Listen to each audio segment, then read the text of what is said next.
бір жас жігіт Берік аралындағы ауылдағы өмірін баяндай бастайды. Ол жерді бір ғана сөзбен сипаттаса, оған ол әлі де тыныш, шалғайдағы ауыл болып көрінеді. Мұнда ештеңе өзгермейді және бәрі ұрпақтан ұрпаққа бір қалыпты жалғаса береді. Бірақ әлемнің кез келген жеріндегідей Беріктің де өз зиянкестері бар. Кей жерлерде олар егеу құйрықтар, масалар немесе аурулар болса, Берікте бұрын олар аспанға көтеріліп, түні бойы табындарды талқандап, жалын мен айқайлардың ортасында жоғалып кететін қанатты жаратылыстар айдаһарлар еді. Сондықтан да ауыл тұрғындары әрдайым дайындалып, тұзақтар құрып, найзалар жасап, бар жоғын қорғауға тырысады. Осы бір түні аңшылар ең қасарысқан қой ұрлаушыны ұстамақ болады. Ол үшін олар ескі қабырғаның қирандыларынан және үлкен үмітпен қарапайым, бірақ тапқыр тұзақ жасайды жалған қой. Жоспар тез жүзеге асады және айдаһар тұзаққа түсіп, ауыл тұрғындарын ескертетін қоңырауды іске қосады. Содан кейін біз басынан бастап әңгімелеп келе жатқан жас жігіт Хикаппен танысамыз. Ол қашып бара жатып, әзер дегенде айдаһардың жалынына күйіп қала жаздайды. Ауыл өртеніп жатыр, көптеген айдаһарлар шабуылдауда, ал Хикап көп уақытты босқа өткізбей, өзі жасаған айдаһарларды құлатуға арналған қаруы катапультаға қарай жүгіреді. Барлық дүрбелеңнің ортасында ол өзінің әкесімен, ауыл басшысы, Стоик есімді адаммен соқтығысады. Содан кейін Хикап өзінің досы, ұста Гарберге жүгіріп, өзінің айдаһар өлтіретін керек жарақтарын алуға тырысады. Бірақ Гарбер Хикапқа кішкентай кезінен бері оның шәкірті болғанын еске салып, оны тоқтатады. Гарбер одан жауынгерлерге қару-жарақ таратуға көмектесуді сұрайды, ал Стоик өз адамдарымен қорғаныс жоспарын қарастырып, әрқайсысына рөлдерін бөліп, ең қауіптісі түнгі қаһар деп аталатын айдаһардан сақ болуға кеңес береді. Хикап бомбалаушылар деген атқа ие болған топты бақылайды. Оның құрамында жас Фишлекс, Снотлаут және егіз ағалар Хотхед пен оның ақымақ ағасы Димвит бар. Олар шабуылдардан қалған жалындарды сөндіруге міндеттелген. Дәл осы сәтте ол топты басқаратын және өзі ғаш болған қыз Астридті көреді. Жастар әдеттегідей оны мазақтайды, ал Хикап көңілі қалған күйде Гарберден мүмкіндік сұрайды. Ол айдаһарды құлатуға небәрі 2 минут қажет екенін айтады. Ол өзінің өнертабысын көрсетеді, бірақ сынақ сәтсіз аяқталады. Ал Гарбер айдаһарлар мен құрылғылармен емес, қылыштармен күресу керектігін айтады. Ол Хикапқа қару-жарақтарды қайрауды жалғастыруды тапсырады, ал біз ауылға опат әкелген әртүрлі айдаһар түрлерін көреміз. Олардың бірі екі басты болып, бір басынан от, екіншісінен қышқыл бүркіп, үйді өртеп жатыр, ал екінші жағы қорадағы қойларды тонайды. Стоик өзінің тобымен жаулармен бетпе-бет келуге дайындалады. Кенеттен қорқынышты құбыжық түнгі қорқыныш пайда болып, қарауыл мұнарасына шабуыл жасайды. Стоик онымен қатал шайқасқа түседі. Бұл тек ең күшті викингтердің ғана қолынан келетін шайқас. Барлығының көңілі түсіп, сол қараңғы түні аспаннан қорқынышты айқай естіледі. Түнгі қаһар кенеттен пайда болып, Стоик пен оның тобы тұрған мұнараны бірнеше секундта қиратып тастайды. Барлығы жарылыстан аман қалуға үлгереді. Содан кейін Хикап түнгі қаһардың жауынгер үшін ең жоғары марапат екенін түсіндіреді, өйткені олар сирек кездеседі. Хикап олардың тамақ ұрламайтынын және ешқашан нысанадан мүлт кетпейтінін айтады. Гарбер жауынгерлерге қосылуға уақыт келді деп шешіп, Хикапты шеберханаға жауапты етіп қалдырады, бірақ ол, әрине, оған бағынбайды. Хикап тез арада өзінің құрылғысын аралдың оқшаулау жеріне алып барып, дыбыссыз ғана түнгі қаһардың келуін күтіп, өз механизмін дайындайды. Кездей соқтық па, әлде сәттілік пе, түнгі қаһар оның жанындағы үйге шабуыл жасайды. Бұл оны шошытып жібереді, ал Хикап өз механизмін іске қосады. Атылған оқ түнгі қаһарға тиіп, ол аралдың арғы жағына құлап түседі. Хикап түнгі қаһарды жеңгеніне қуанып қарайды, бірақ оның қуанышы ұзаққа созылмайды, өйткені құбыжық түнгі қорқыныш пайда болып, оны қуып келеді.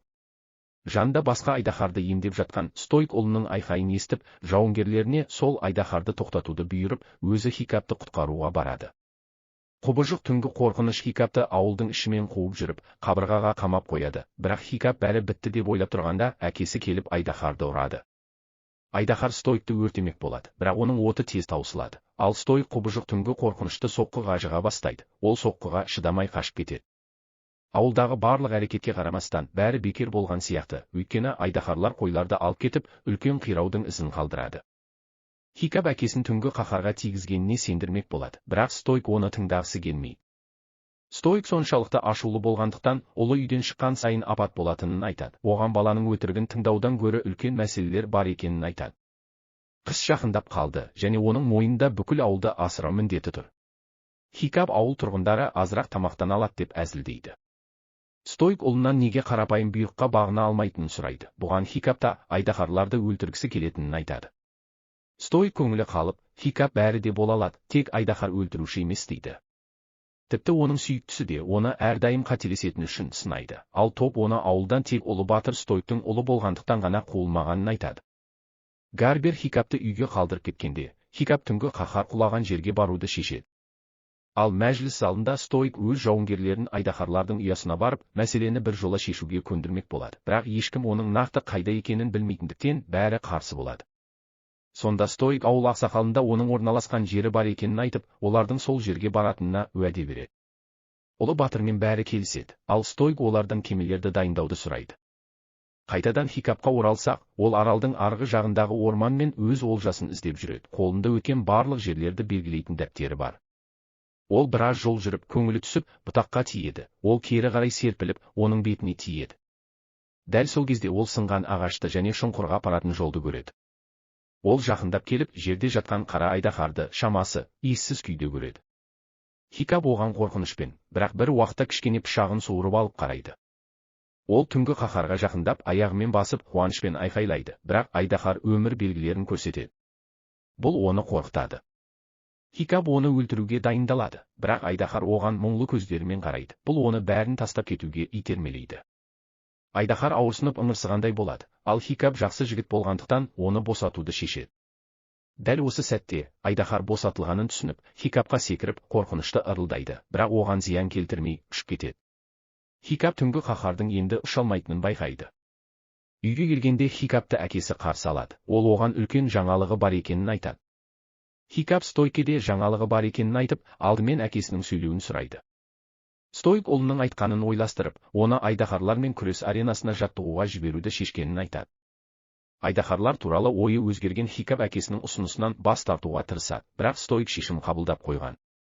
Ол ұлымен қоштасып, айдаһарлардың ұясын іздеп сапардан көп ұзамай оралатынын айтады. Келесі күні таңертең жастарды айдаһарлармен шайқасуға жаттықтыратын Гарбер жауынгерлік аренаны таныстырады.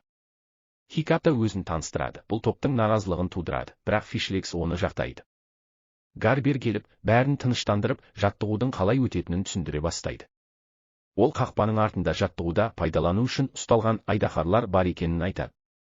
Бірінші айдаһар тас жейтін болады, ал Гарбер ешқандай нұсқау бермей-ақ оны босатып жібереді. Тек қалқан олардың ең жақсы досы болатынын айтады. Соңында ол айдаһарды шатастыру үшін қалқандармен шу шығаруға кеңес береді.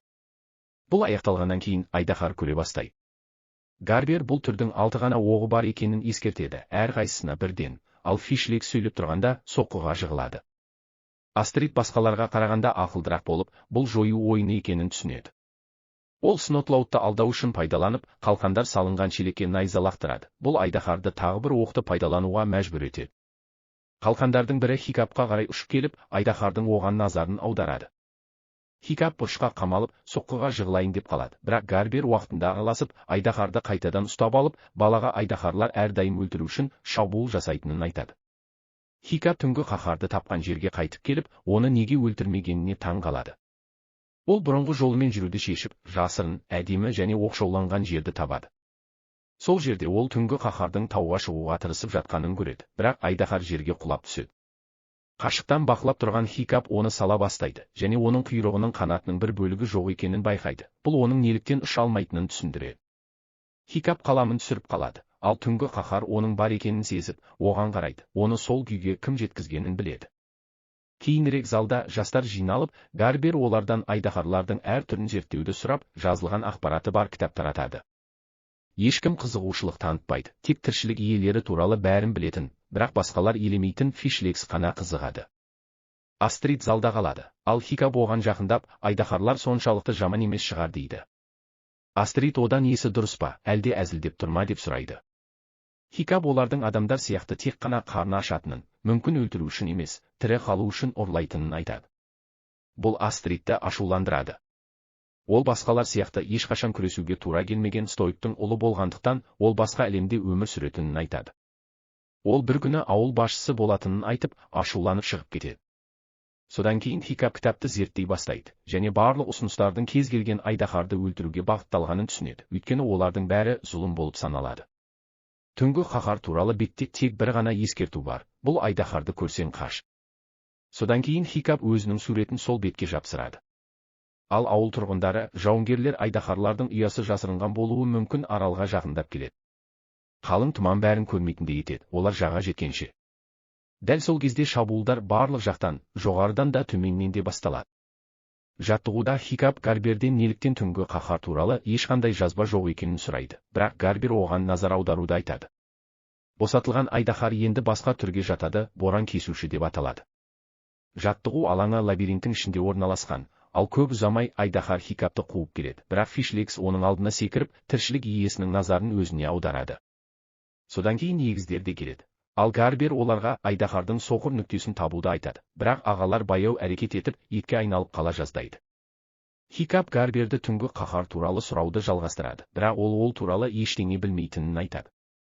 Оның жанында тұрған Астрид үндемеуді сұрайды. Ол алға шығып, Айдаһармен бетпе-бет келеді, бірақ Снотлауд оған ұнағысы келіп бәрін білдіреді. Олар қашып, Айдаһар Астридті қуып келеді. Ол тез әрекет етіп жерге еңкейіп, қалқанды іліп алады. Алайда Айдаһар қабырғаға, Хикап тұрған жерге шығып кетеді, және Астрид басқа амалы болмағандықтан, қалқанды пайдаланып қабырғаны ұстап тұрып, оны құлатып, Хикаптың қалқанын іліп алып, Айдаһардың табанына соққы жасайды да, оны қапасына қайтарады. Ол барлығына, әсіресе Хикапқа бір жақты таңдауды ескертеді. Кейінірек Хикап түнгі қаһарға барып, оған балық әкеледі. Ол дыбыссыз жақындайды, бірақ Айдаһарды таба алмайды, ол дәл оның артында тұр. Бұрылғанда олар бетпе-бет келеді. Айдаһар Хикапқа сенгісі келмейді, бірақ жігіт қалқанымен пышақтарын лақтырып жібереді. Түнгі қаһар балықты қабылдайды, және бірінші қарағанда Хикап оның тістері жоқ деп ойлайды, бірақ көп ұзамай бірнеше өткір тісін көрсетеді.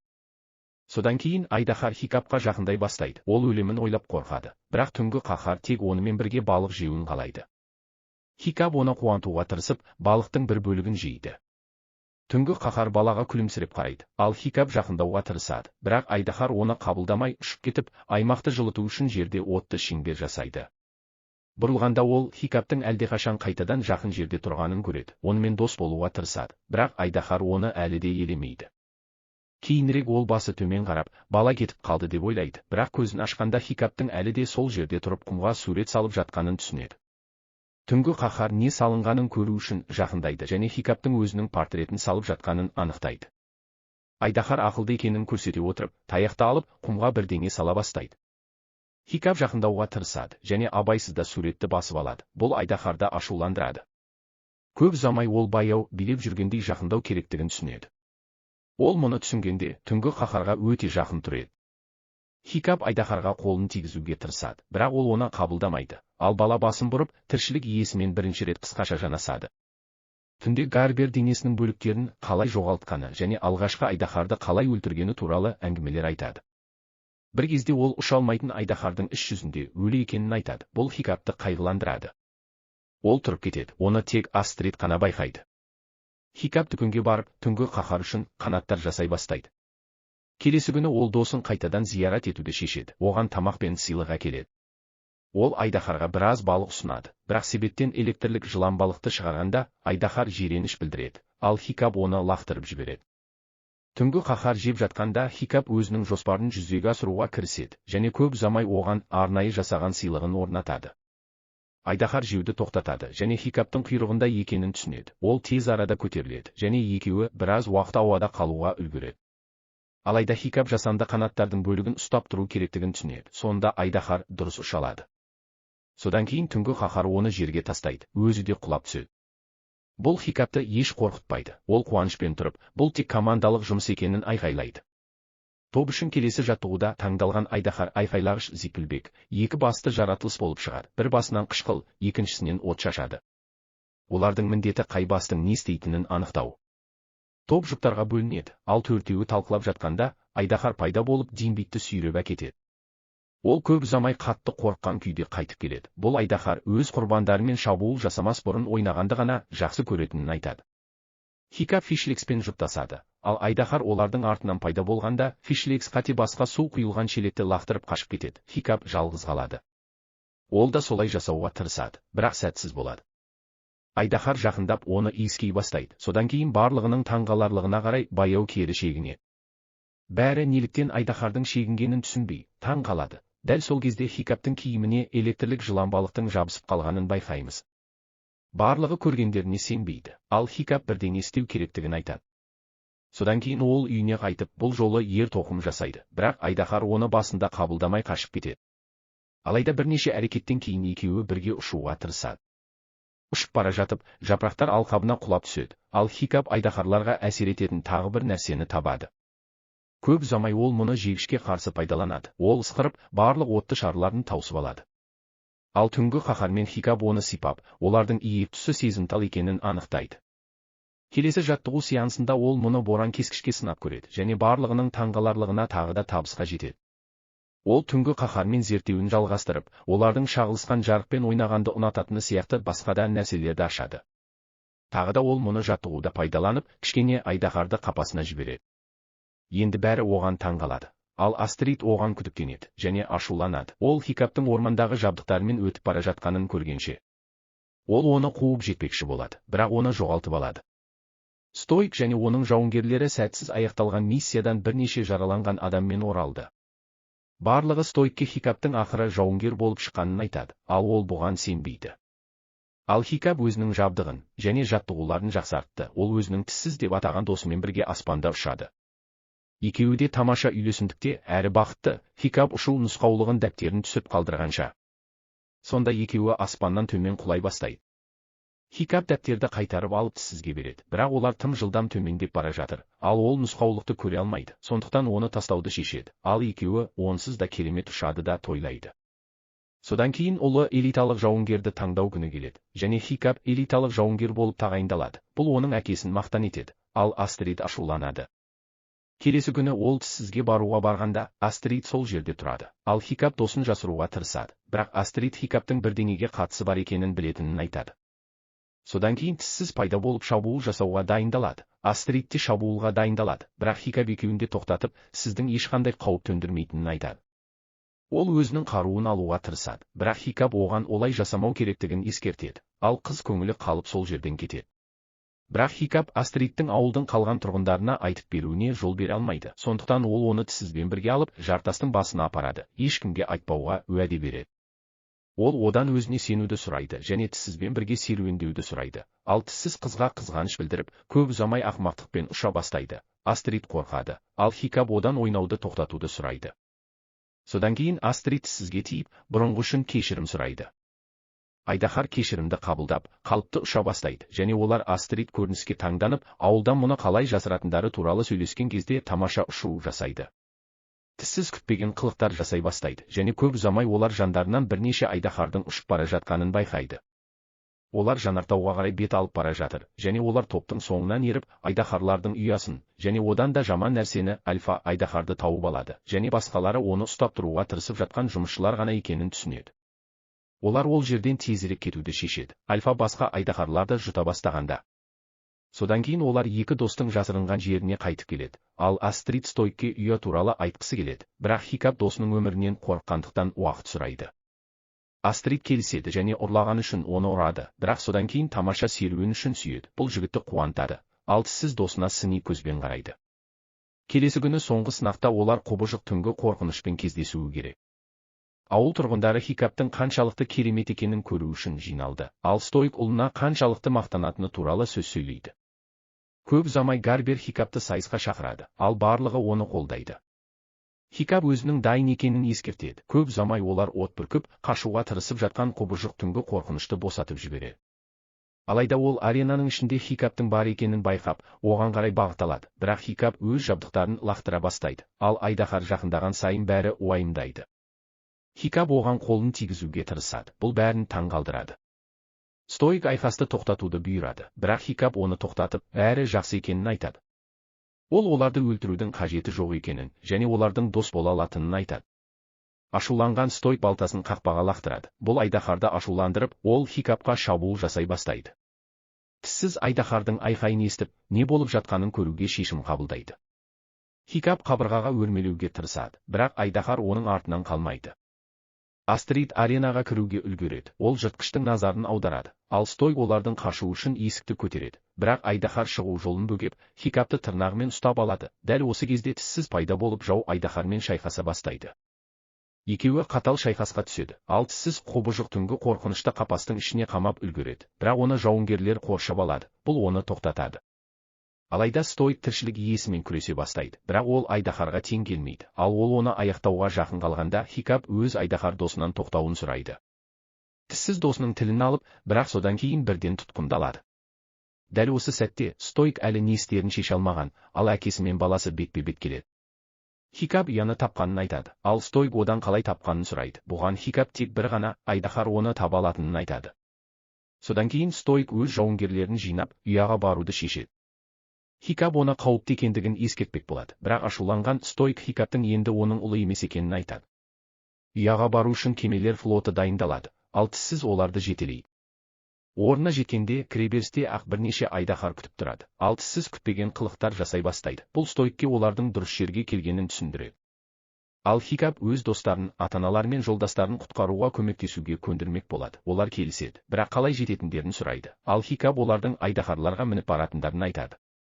Бірнеше минуттан кейін Хикап және оның тобы ұшуға дайын, ал айдаһарлар аралында жауынгерлер бірнеше тұзақ құра бастайды. Ал стоик өз жауынгерлерінің жанынан өтіп, соңғы шайқас бүгін аяқталады деп айтады. Содан кейін олар ұяға шабуыл жасап, тауда тесік жасайды. Көп ұзамай аймақты жарықтандыратын жанып жатқан тасты лақтырады, ал аймақ айдаһарларға толы. Стоик шабуыл жасауға белгі береді, ал барлық айдаһарлар қорқынышпен шегіне бастайды. Бәрі таң қалады, тіссіз кемеде үрейленіп жатыр, ал бәрі мәселе бітті деп қуанады. Содан кейін олар қорқынышты айқайды естиді, және үңгірден Альфа шығып, бәрін қиратып, тіпті кейбір адамдарды басып кетеді, ал бәрі қашады. Альфа шабуылға дайындалады, оның барлық айдаһарлардың күші біріктірілген және кемелер флотын өртей бастайды. Тіссіз әлі де жанып жатқан кемеде қалып қойған, ал бәрі қашып бара жатыр. Стоик пен Гарбер катапультаны Альфаға шабуыл жасау үшін дайындайды. Атылған оқ әсер етпейді. Бұл Альфаны одан әрі ашуландырады. Ол екеуінде өртеп жібере жаздайды. Дәл осы кезде айдаһарларға мінген Хикап пен оның тобы көмекке келеді. Хикап оларға Альфаның әлсіз жерлері басы мен құйрығына шабуыл жасауды бұйырады. Жоғарыдан Астридтің айдаһарына мініп, Хикап тіссізді байқап, досын құтқару үшін кемеге лақтыруын сұрайды. Ол тіссізді босатуға тырысып жатқанда, басқалары Альфаны кешіктіруге тырысады, бірақ әсері кері қайтарады. Бұл олардың өз айдаһарларына әсер етеді. Снотлаут айдаһарынан құлап Альфаның үстіне түседі, ал Фишликс пен оның айдаһары да құлап, олар басылып қала жаздағанда, Снотлаут Альфаның көздерінің біріне шабуыл жасайды.